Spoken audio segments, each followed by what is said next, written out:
Assalamualaikum warahmatullahi wabarakatuh. Puji syukur kehadirat Allah SWT yang telah memberikan nikmat iman Islam serta kesehatan hingga kita dapat mempelajari salah satu ajaran Al-Quran tentang anugerah yang diberikan kepada manusia. Perkenalkan, saya sebagai materi Muhammad Bahrul Al-Mustafa. Saya dari kelas 7 PAI dan nomor NIM 2025-0102-20. Pada kesempatan ini saya akan menyampaikan materi tentang telinga, mata, dan hati dalam perspektif Al-Quran. Al-Quran sebagai kitab suci umat Islam tidak hanya membahas ibadah dan hukum, tetapi juga menjelaskan tentang penciptaan manusia serta berbagai perangkat yang Allah SWT anugerahkan agar manusia dapat memahami dan mengenali kehidupan di antara perangkat tersebut. Pendengaran, penglihatan, dan hati dalam Al-Quran, ketiga potensi ini dikenal dengan istilah asyam yang artinya pendengaran, dan al-basar yang artinya penglihatan, dan al-afidah atau al-qalbi yang artinya hati.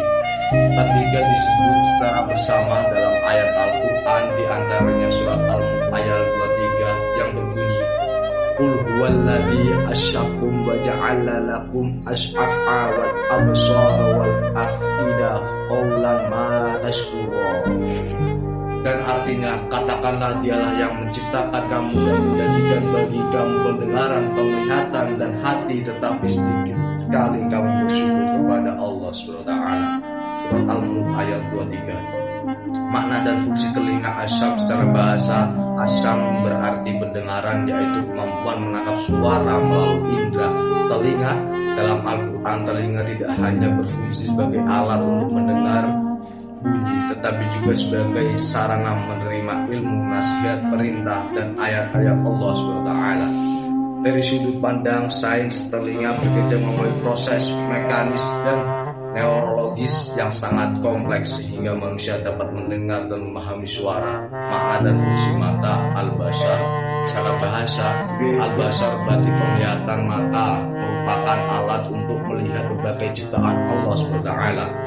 Melalui mata, manusia dapat menyaksikan keindahan dan ketarutan alam semesta sebagai bukti kebersamaannya. Menurut ilmu pengetahuan, proses melihat terjadi melalui kerjasama antara mata, saraf, optik, dan otak sehingga manusia dapat mengenali bentuk, warna, dan cahaya.